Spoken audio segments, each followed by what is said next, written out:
আপনি কি খুব কষ্টে আছেন, খুব সমস্যায় আছেন, তাহলে কথাগুলো শুনুন, আপনারই কাজে লাগবে। দেখুন, এই জীবনের কষ্ট, দুঃখ এগুলো থেকে মুক্তি পেতে গেলে জাস্ট কয়েকটা বিষয় আপনাকে মেনে চলতে হবে। তাহলে দেখবেন এই জীবন আপনার কাছে সুখের হয়ে উঠবে। নাম্বার 1, তুলনা করা। অপরের সাথে তুলনা করা বন্ধ করুন। আমার একতলা বাড়ি আর আমার পাশের বাড়ি সে 5 তলা করে ফেললো, এই যে তুলনা করা বন্ধ করতে হবে আপনাকে। আমার ছেলে ভালো রেজাল্ট করতে পারেনি, অথচ পাশের বাড়ির ছেলে সে ক্লাসে ফার্স্ট হয়ে গেল, আমি আমার ছেলেকে বকাঝকা করছি, দেখ দেখে শেখ, ওই বাড়ির ছেলেকে দেখ ক্লাসে ফার্স্ট হয়েছে। এই রকম তুলনা করা বন্ধ করতে হবে। আমি জাস্ট ছোটো ছোটো কয়েকটা এক্সাম্পল দিলাম আর কি।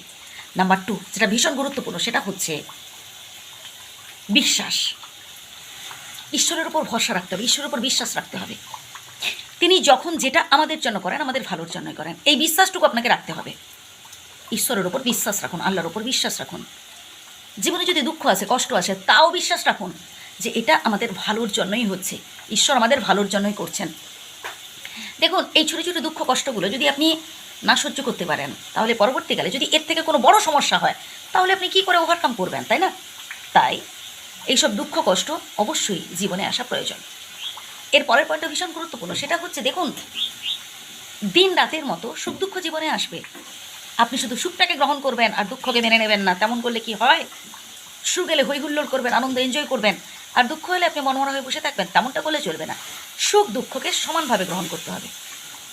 দেখুন, যদি রাত না থাকে তাহলে দিনের তাৎপর্য আমরা বুঝতে পারবো না। যদি কি বলবো, যে সারাটা বেলা যদি শুধু দিনের আলোই থাকে, সূর্যের আলোই থাকে, তাহলে আসলে আমরা যে চাঁদের আলোর উপকারিতা এটা বুঝতেই পারবো না, আসলে রাতটা কি এটা আমরা বুঝতেই পারবো না। তাই জীবনে দুঃখ কষ্টের অবশ্যই গুরুত্ব রয়েছে।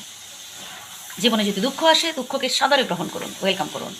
এর পরের পয়েন্টটা ভীষণ গুরুত্বপূর্ণ, সেটা হচ্ছে আমরা বেশিরভাগ মানুষরা না কী করি বলুন তো, এই অতীত আর ভবিষ্যৎটাকে নিয়ে বেশি ভাবি। বর্তমানে কি হচ্ছে, বর্তমানে কি পরিস্থিতিতে রয়েছে, এটা নিয়ে ভাবি না। আমরা অতীতের অনেক সুখের বিষয় রয়েছে, অনেক সুখকর যে সমস্ত যে কথাগুলো রয়েছে, সেগুলো আমরা ভাবি না। আমরা ভাবি সেসব দুঃখ কষ্টের কথাগুলো, সেগুলোকে আঁকড়ে বসে থাকি। এটা বন্ধ করতে হবে। কে আপনাকে কষ্ট দিয়েছে, কে আপনাকে দুঃখ দিয়েছে, এসব বন্ধ করুন না। বর্তমানটাকে নিয়ে ভাবুন। বর্তমানে আপনি কোন জায়গায় নিজেকে নিয়ে যেতে চান, নিজেকে কতটা ডেভেলপ করতে চান, এটা নিয়ে ভাবুন। এমন অনেকে আছি আমরা ভবিষ্যতে কী করবো, অমুক তমুক, এটা ওটা, এইসব করে করে বর্তমান সময়টাকে আমরা নষ্ট করে ফেলি। না, বর্তমানটাকে সঠিক কাজে ব্যবহার করুন। দেখবেন আপনি অবশ্যই আপনি সফলতা লক্ষ্যে পৌঁছতে পারবেন, এবং আপনার এই সব জীবনের যে ছোটো ছোটো কষ্ট, দুঃখ, সমস্যা, এগুলো ঠিক আপনি ওভারকাম করতে পারবেন, এগুলো থেকে ঠিক বেরিয়ে আসতে পারবেন। আবারও বলছি, সুখ দুঃখ সমান তালে চলে। জীবনে যদি দুঃখ না আসে, তাহলে আসলে সুখটা কী সেটা আপনি বুঝতেই পারবেন না। তাই দুঃখ এলেও দুঃখকে সমানভাবে গ্রহণ করুন। ভালো থাকবেন সবাই।